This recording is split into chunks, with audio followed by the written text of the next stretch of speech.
आगामी गणेशोत्सवासाठी कोकणात जाणाऱ्या चाकरमान्यांकरिता रेल्वे आणि एसटी गाड्यांचे आरक्षण याच आठवड्यात सुरू होत आहे। तुकाराम मुंढे यांच्या नेतृत्वाखाली अन्न व औषध प्रशासनाने विद्यार्थ्यांच्या आरोग्यासाठी खासगी शाळांमधील उपहारगृहांची तपासणी करण्याची विशेष मोहीम हाती घेतली आहे। संत ज्ञानेश्वर महाराजांच्या पालखी सोहळ्यात सासवड जेजुरी मार्गावर ट्रकने धडक दिल्याने 3 महिला वारकऱ्यांचा मृत्यू झालाय, तर 16 जण गंभीर जखमी झाले आहेत। राज्यातील मागासवर्गीय आणि दुर्बल घटकांतील विद्यार्थ्यांच्या सरकारी व अनुदानित वसतिगृहांची अत्यंत दुरावस्था झाली असून काही ठिकाणी विद्यार्थीच नसल्याचा ठपका कॅगने ठेवलाय। राज्यातील रेल्वे फाटकांवर होणारे अपघात आणि मृत्यू रोखण्यासाठी 145 फाटकांवर महारेलच्या माध्यमातून उड्डाणपूल बांधण्याचा प्लॅन मुख्यमंत्र्यांनी जाहीर केलाय।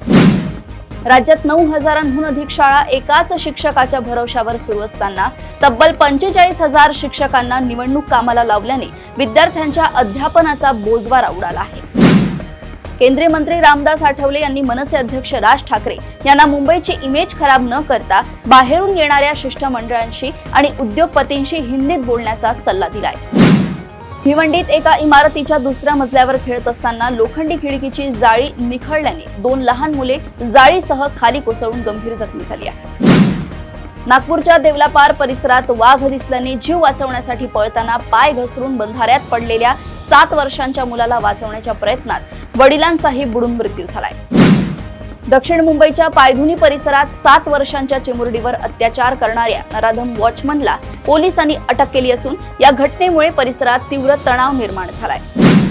प्रदेशातील अशाच टॉप 10 बातम्या मी ऐश्वर्या आपल्यापर्यंत घेऊन येत राहील। तोपर्यंत बघत रहा देशोन्नती। नमस्कार।